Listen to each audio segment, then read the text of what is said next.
Hello, it's me again. Are you alright? Freezing?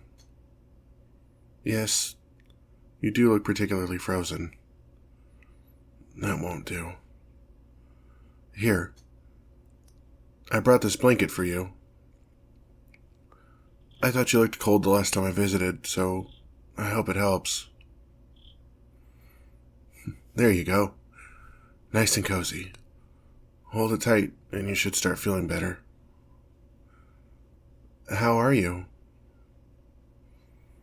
It's been a couple days since we last saw each other. I'm sorry about that. I would have come sooner, but... Well, let's just say the rest of the clan weren't very receptive to my ideas on improving your accommodations. Plus, there's a minimum 2-day waiting period in between feedings on prisoners. I couldn't come sooner without arousing suspicions. They must think I was quite taken by my first one. No, they think I'm feeding on one of the prisoners further down the list. I suppose it's their lucky night. They won't get fed on for a while now. Oh, I didn't just come down here to give you a blanket, though. You can already smell it. Here, a freshly cooked chicken wing, as well as some buttered bread, grapes, and freshly squeezed orange juice. It's what you deserve. I really am so thankful for what you did for me, letting me take my time while I fed upon you, moving at my own pace. Any of the other prisoners would have put up a fight, but you were very considerate. It meant a lot, especially considering what I was doing to you, even if I wasn't as aggressive as the others. I appreciate that. You're the only one who's shown me any kindness since I got here. And look at me, though, babbling away. Please, dig in, fill your stomach. And don't worry, this is the first of many meals that will be coming your way. I'd bring some for the rest of the prisoners, but it was difficult enough just getting yours through the guards. They think I'm having a meal of food as well as blood, that my human appetite hasn't quite left yet. The truth is, it has. The chicken wing you're eating, its smell is far more potent than when I was a human. Looking at it, I can tell you how many grains of salt lie upon its body. The details I can perceive now are tremendous, but if I were to take a bite from it, it'd be as if I was eating paper. No nutrition whatsoever.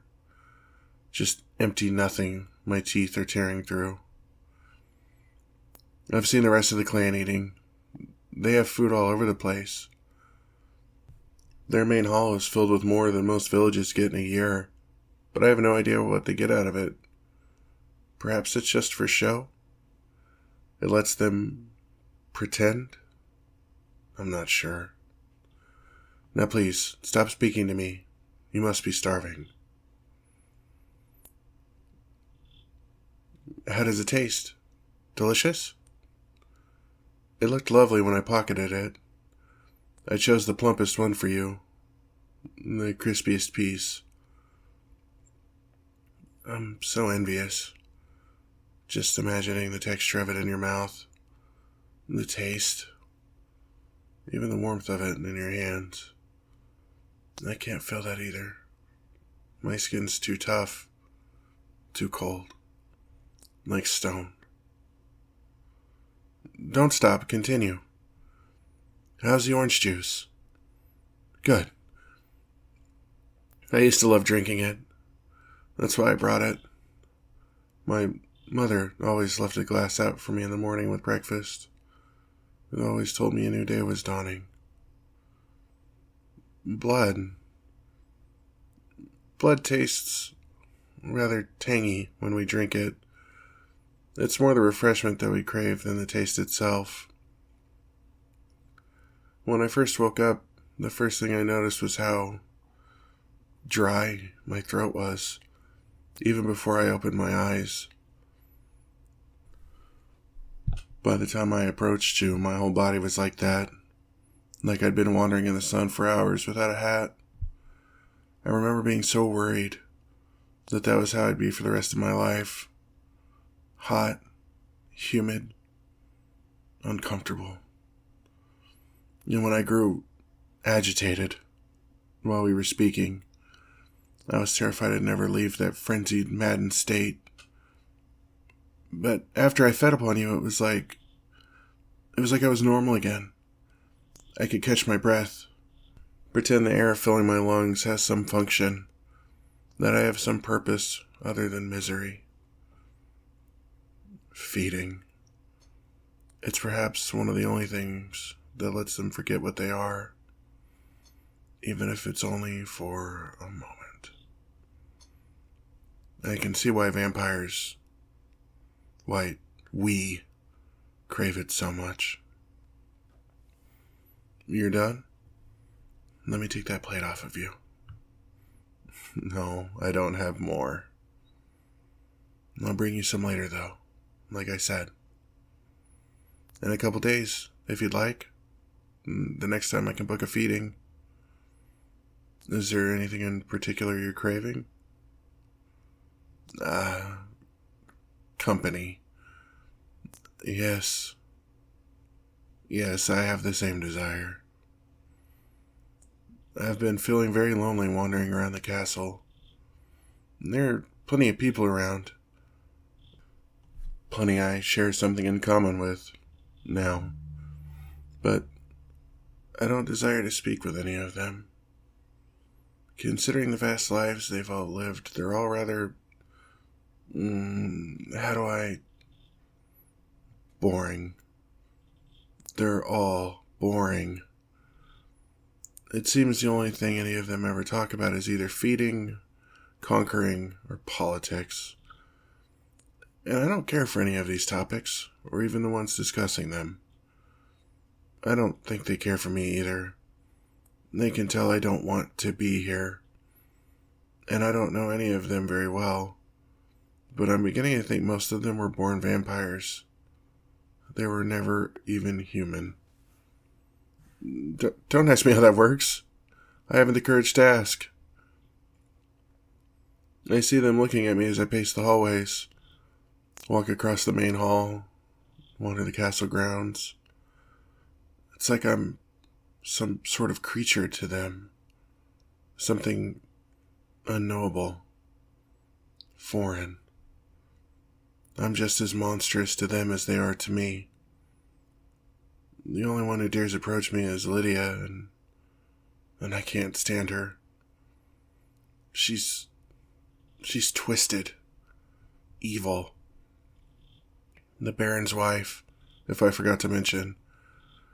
She takes joy in all the evil that this clan does. That's why she spends so much time around me, I think. She wants to see if she can turn a human into one of them. Not just physically, but morally. And I fear, given the length of our lives, she may someday succeed. But I'm sorry, friend. This is far too dark a conversation. I enjoy our discussions because you remind me of what I was, not what I am. Please, tell me more about yourself. I know you were captured while walking the path one dark evening. Where do you hail from? Really? Oh, I've been there before. It's such a lovely place. Yes, my mother took me once when I was younger. I remember how it overlooked the ocean. The distant sun perfectly centered over the village square. It's one of the fondest days I can remember. But if you grew up there, you must have had such a wonderful childhood. Where exactly did you... I walked by that house. Oh, it was so beautiful. Sitting atop the hill, beautiful colors flaring in the sunlight. I'll never see anything like that again. Did you ever go to that shop? The one with those cinnamon swirls? Oh, they were delicious. God, I could go for one right now, just remembering the taste. the slight spice, and the smell. We should go. I'm craving them now, and because of my condition, I can no longer enjoy them. And your situation doesn't allow you to leave this place, nor does mine for that matter. I have free reign of the castle, but they don't trust me yet. Not enough to let me leave, and certainly not with a prisoner. I'm sorry. Forgive my stupidity, friend. I forgot what I was for a moment, getting both of us excited over absolutely nothing. Thank you for your conversation. Human. But it might be our last. This is my life now. There is no curing it. Sitting here, watching you eat, and wishing I could do the same. It's not healthy. There's no point in pretending I'm what I'm not anymore. I am vampire. Human no longer. I need to accept that. So, goodbye. I really did enjoy talking to you. And I'll miss our conversations. Out of everyone in this castle, you were my favorite.